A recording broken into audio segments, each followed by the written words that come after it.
మార్కెట్లో రంగురంగుల్లో మెరిసిపోతున్న పండ్లు చూసి మోసపోవద్దంటున్నారు ఫుడ్ సేఫ్టీ ఆఫీసర్స్. మామిడి పండ్ల సీజన్ వస్తుండటంతో కెమికల్స్ తో కాయలను మగ్గబెడుతున్న ముఠాలు రంగంలోకి దిగాయి.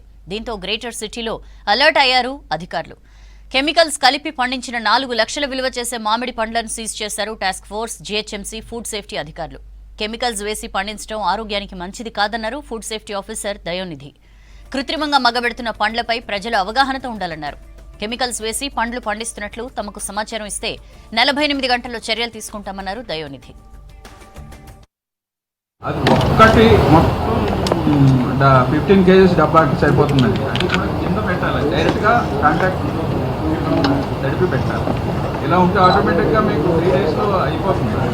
అంతేగాని ఎలా పెట్టాలా సాచెట్లు అలా వేసేయకూడదు. వేస్తేనే ప్రజారోగ్యానికి భంగం. అది అంచేత మనం కూడా కొనేటప్పుడు మీరు కానీ మేము కానీ ఎవరైనా పబ్లిక్ కానీ కొనేటప్పుడు కొద్దిగా జస్ట్ ఆ అబ్జర్వేషన్ ఉంటే సరిపోతుంది. మనకి కంప్లైంట్ ఇస్తే వితిన్ 2 days అండి, 48 hours మేము ఇమీడియట్గా శాంపుల్ తీస్తాం, అన్ని శాంపుల్ పంపిస్తాం ల్యాబ్కి. అది కన్జ్యూమర్ గారి నెంబర్ మేము తీసుకుంటామండి. ఆయనకు ఒక ఐడి నెంబర్ ఇస్తాం.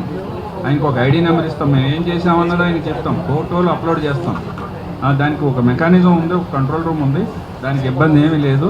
ప్రతి కంప్లైంట్ మేము చాలా స్ట్రింజెంట్గా చూస్తాం. దీనికి ఒక ఓఎస్డీ కూడా ఉన్నారు జీహెచ్ఎంసీ పరిధిలో సెపరేట్గా. ప్రతి కంప్లైంట్ని మన కమిషనర్ గారు కూడా పర్సనల్గా రివ్యూ చేస్తున్నారు.